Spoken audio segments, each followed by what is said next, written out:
Hello everyone, good morning. কেমন আছো তোমরা সবাই? আশা করছি ভালো আছো, সুস্থ আছো। আমিও ভালো আছি।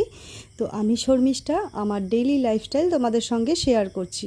তো দেখো, আজকে হচ্ছে গিয়ে বৃহস্পতিবার। তো আজকে আমার সকালবেলা সমস্ত কাজকর্ম হয়ে গেছে। তো স্নানও হয়ে গেছে। স্নান টান সেরে আমি ছেলেকে স্কুলেও দিয়ে এসেছি। তারপর আমি বাজারে গেছিলাম, তো বাজার থেকে মাছ এনেছি আর এনেছি ঝিঙে। তো দেখো, আজকে আমি রান্না করব ঝিঙে দিয়ে মাছের ঝোল আর করব পটল ভাপা। তো দেখো, আমি মাছটা ভালো করে কেটে ধুয়ে তো প্রথমে ভেজে নিয়েছিলাম। তো তারপর দেখো, আমি পটল ভাপা করব। তো পটলটাকে ভেজে তারপরে ওর মধ্যে একটু পেঁয়াজ দিয়ে তারপর একটু ভালো করে ভেজে নেব। তারপর দেখো, আমি এর মধ্যে সর্ষে, জিরে আর লঙ্কা বাটা দিয়ে তারপরে ভালো করে কষিয়ে তারপর জল দিয়ে তারপরে যখন হয়ে যাবে তা নামিয়ে নেব। তো দেখো, পটল ভাপাটা আমার এখন হয়ে গেছে। তারপরে দেখো, তারপরে আমি করব হচ্ছে মাছের ঝোল।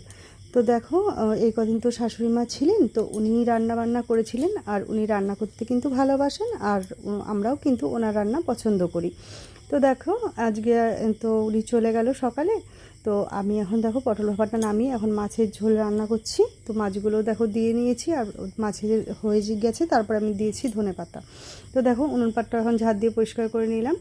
এই দেখো, আমার মাছের ঝোলও হয়ে গেছে আর পটল ভাপাও হয়ে গেছে। তো এখন হাজবেন্ড চলে এসছে খেতে। তো আমি আর ছেলেও স্কুল থেকে চলে এসছে। তো এখন আমরা তিনজনে একসঙ্গে খেয়ে নিলাম। তো তারপর দেখো, এখন আমি বাসনগুলো ভালো করে মেজে নেব। তো আজকে দেখো, শাশুড়ি মা চলে যাওয়াতে এখন বাড়িটাও একটু ফাঁকা ফাঁকা লাগছে আর ভালোও লাগছে না। একটা মানুষ যদি অনেক দিন থাকে তারপর চলে গেলে একটু খারাপই লাগে, তাই না? তো তারপর দেখো, আমি বাসনগুলো ধুয়ে নিচ্ছি। তারপর দেখো, আমার এক মামি শাশুড়ি এই আচারটা দিয়েছিল। তো এখন আচারটা আমি আর ছেলে খাবো। তো ছেলে দেখো শুয়ে শুয়ে ফোন দেখছে। তো দেখো, ছেলেও একটু খাচ্ছে আর আমিও একটু খেয়ে নিচ্ছি। আর দেখো, প্রচণ্ড গরম পড়েছে, জানো তো। তোমাদের কার কার ওখানে গরম হচ্ছে একটু বলো তো। তো তারপর দেখো, আমি এখন হাজব্যান্ড কাজ থেকে এসেছে, এখন আমি ওকে একটু শরবত করে দেবো।